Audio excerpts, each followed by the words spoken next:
എന്താണ് എല്ലിൻ്റെ ഇത് വി ടി ആണ് അല്ലേ, വി ടി ആണ്. അപ്പോൾ നോക്കിക്കോളൂ, F V T, F power 1 V power 1 T power 1 ആണ് നമ്മുടെ വർക്ക്. ഈ ഒരു സിസ്റ്റത്തിനനുസരിച്ച് വർക്കിൻ്റെ ഡയമെൻഷണൽ ഫോർമുല അതാണ്.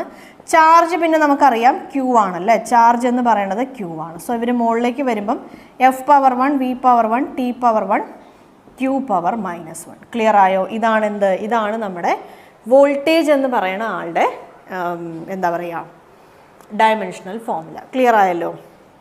നെക്സ്റ്റ് വണ്ണ് നോക്കാം, റെസിസ്റ്റൻസ്. റെസിസ്റ്റൻസ് നമുക്കറിയാം V/I ആണ്. വോൾട്ടേജ് ബൈ കറണ്ടിനെയാണ് നമ്മൾ എന്തുകൊണ്ട് ഉദ്ദേശിക്കണേ, റെസിസ്റ്റൻസ് കൊണ്ട് ഉദ്ദേശിക്കണേ. അപ്പോൾ വോൾട്ടേജിൻ്റെ ഇക്വേഷൻ നമുക്ക് ഇവിടെ കിട്ടി, ഡയമെൻഷണൽ ഫോർമുല കിട്ടി.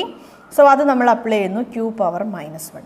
നമുക്കറിയാം കറണ്ട് എന്ന് പറഞ്ഞു കഴിഞ്ഞാൽ ചാർജ് ബൈ ടൈം ആണ്. സോ ഇവിടെ നോക്കിക്കോളൂ, ഇവിടെ നമുക്ക് ക്യൂ ടി പവർ -1 എന്ന് കിട്ടും, ക്യൂ ടി പവർ -1 എന്ന് കിട്ടും.